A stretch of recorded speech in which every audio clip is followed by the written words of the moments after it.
Hey everybody, this is Jamie Baker with the Grider Peterson Real Estate Team. If you're watching this video, it means you have some interest in the East Idaho real estate market. So go ahead and like this video and subscribe to our channel to get updates.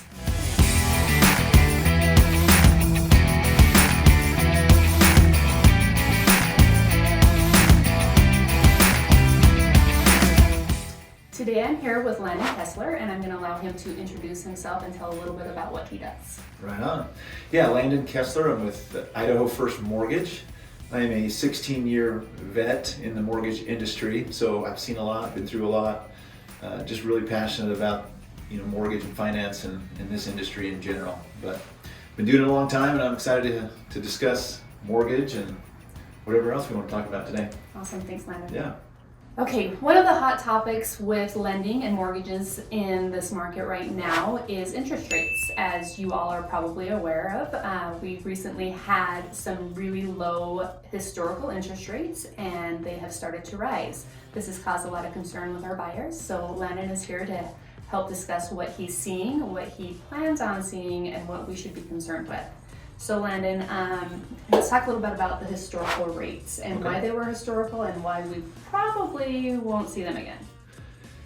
Yeah, I mean, there is a lot that goes into what drives interest rates, and we could probably spend hours talking about what's happened and what's going on now. But, ultimately, COVID was had a major impact on the economy, and the federal government always feels like they need to step in. Anytime there's a crisis, they feel like they need to keep the economy rolling, and so they start putting out stimulus packages and they start doing things with the federal fund rate. And so the Federal Reserve is really the driver for interest rates, and what they did is they decided, gosh, we got to keep the economy rolling, so we're going to just drive that interest rate all the way to zero, which means the banks can borrow money at no cost to them, and in return we can borrow money at a very cheap rate. So it didn't take very long for rates to go from about 4.75-5% all the way down to as low as 2.375 during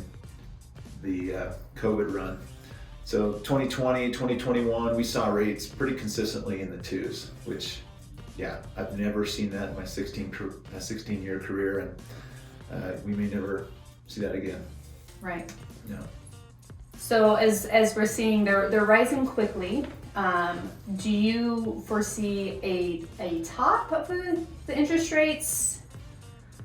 It's hard to really predict, and that's one thing we've struggled with probably since the beginning of the year, when rates really started to go crazy. I mean, they started climbing at a rate that I've never seen before. You'll see volatility in interest rates. You might go from 3.25 to 3.5 in a month's time frame or a couple of weeks, but I mean, we've seen rates go from 2.75 to right now we're sitting 5.25. I mean, and that's a really fast pace.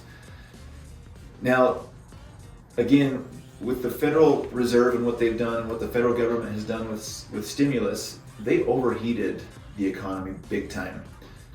And it's really the inflation talk that is driving why the Fed has said, look, we've got to increase rates again so that we can stop inflation. Everyone notices, right? The gas pump, the grocery store, vehicles that we're trying to buy, everything is more expensive, and that's inflation. And inflation is healthy, and there's a certain measure that the Federal Reserve wants to be at for inflation, and we've zoomed past that. And so as a result, they're like, oh crap, we overheated the economy, and we gotta pull this back. And that's what they're doing right now. And the market itself is trying to predict what the Federal Reserve is going to do. Back in March, or last month, the Federal Reserve only increased the rates by 0.25%. So why have we seen 2.5% increase in rates? It's because the market's trying to get out ahead of what they think the Federal Reserve is going to do. Right. And so the Federal Reserve is going to meet next month again, and they're probably going to increase rates another 0.5 point. Some people think it might be 0.75%, and then they think they might have to do that every session for the remainder of the year. And so, when looking at historical rates, the average rate over the last 50 years is about 5.75.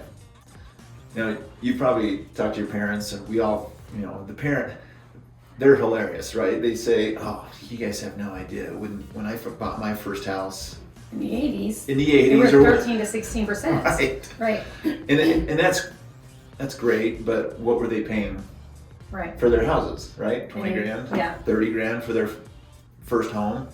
So it's not even comparable.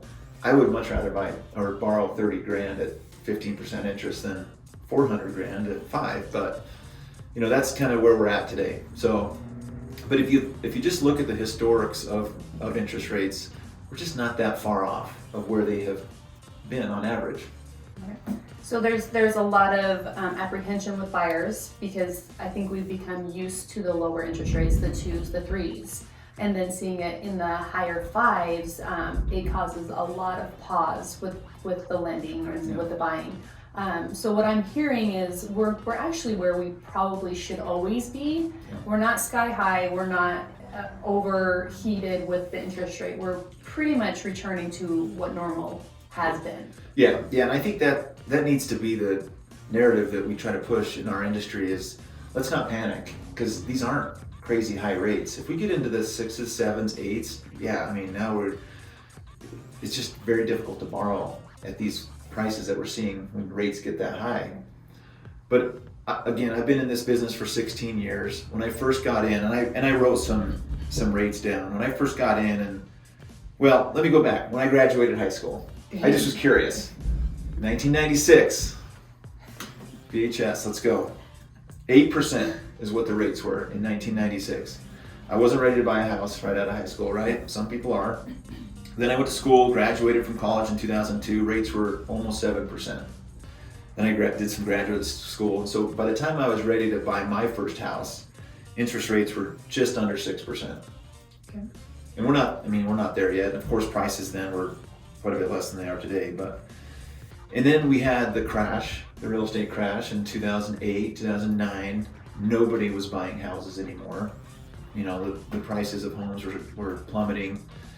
And again, the federal government had to step in and stimulus and drove rates down. We had a major refi boom from 2009 to about 2012.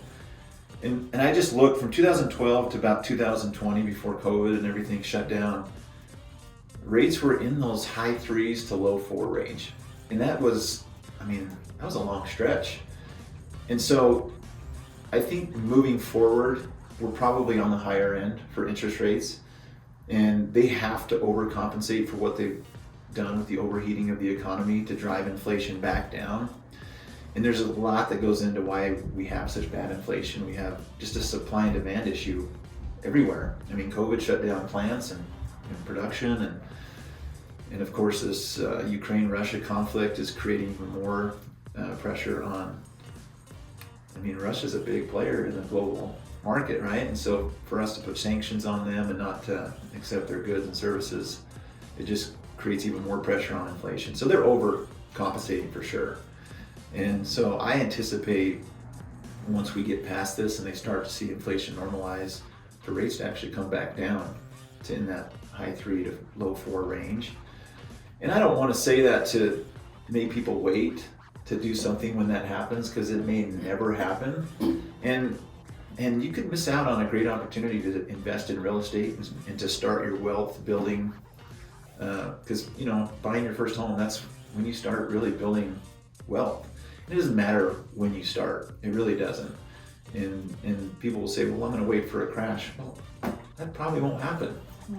So anyway, that was a long-winded answer to your question, but hopefully we covered a lot. No, and I think one of the most interesting things that I gleaned from that is that during the last really big run in real estate, right before the crash, interest rates were pretty much what we're seeing now. Yeah. There was a lot of buying. It was definitely a seller's market, and interest rates were kind of high 5s, low 6s. Mm-hmm. So it was happening then, it's happening now. It's nothing to be scared of. And also, when you're wanting to wait to buy real estate because of interest rates, you're also waiting, and the price of those homes are going to increase. So it's kind of pick your poison. Are you going to wait for a higher priced home for a lower interest rate, or a lower interest rate with or a higher interest rate with the lower priced home. And then always keep in mind that, okay, you got a little bit higher interest rate in the next 2 or 3 years, the interest rate drops, you can always call Landon and get that home refinanced and get that lower interest rate locked in. I'm having a lot of those conversations because people are still wanting to invest in real estate, whether it's their primary residence or as an investment property. And they say, and it really depends on who you're talking to as well. So if you're talking to some of the older generations who've experienced some of these higher interest rates, they're not near as nervous about it as these new first-time home buyers that have only heard of rates in the 2s and 3s, right? They're a little bit sticker shocked, but the majority of the buyers that are actually out there performing right now, they're not nervous. It's all about the numbers, right? Like, you meet with the lender and you talk about your finances, you talk about what can you afford, what can you qualify for. And if you just deal within those principles of, okay, this is how much house I can buy right now. And if you can find a house in that price range, great. You start your wealth building journey at that point when you buy that house. And yeah, I mean, prices might start to soften a little bit. We might see a little bit of a pause with appreciation. But if you look at the trends of real estate, they will always go up, always. And so then you can just hunker down in your house. You don't have to be anxious to sell. The worst thing you can do is sell when prices are at the bottom. Just wait it out, sell when it's back up again, and move on to your next home. But yeah, let me just give you an example of buying power, right? Like, you say if somebody waits for interest rates to come down. Well, I pre-approved a borrower. This is a real life borrower. She came in, we pre-approved her back in just February, just a month and a half, 2 months ago. Interest rates were about 3.5 at that time. And we pre-approved her for a $420,000 house with $50,000 down. And that was within her budget. And then she decided to wait and just kind of see it's February, it's winter, not a lot of inventory, right? You know, as well as anybody. As the spring hits, more homes are coming on the market. And she's coming back now, and her purchasing power has dropped by $50,000 just by waiting for, whatever reason. And so I don't say that to say, anyone should rush into a purchase. It should still be calculated. It should still be a good decision financially for them, but waiting never works. It doesn't work for me when I wait to buy a stock. It doesn't work for real estate either. Right. Awesome. Well, Landon, that's pretty much all the questions I had. You were a wealth of knowledge. Do you want to plug yourself a little bit, give out your phone number? Oh, happy to do that.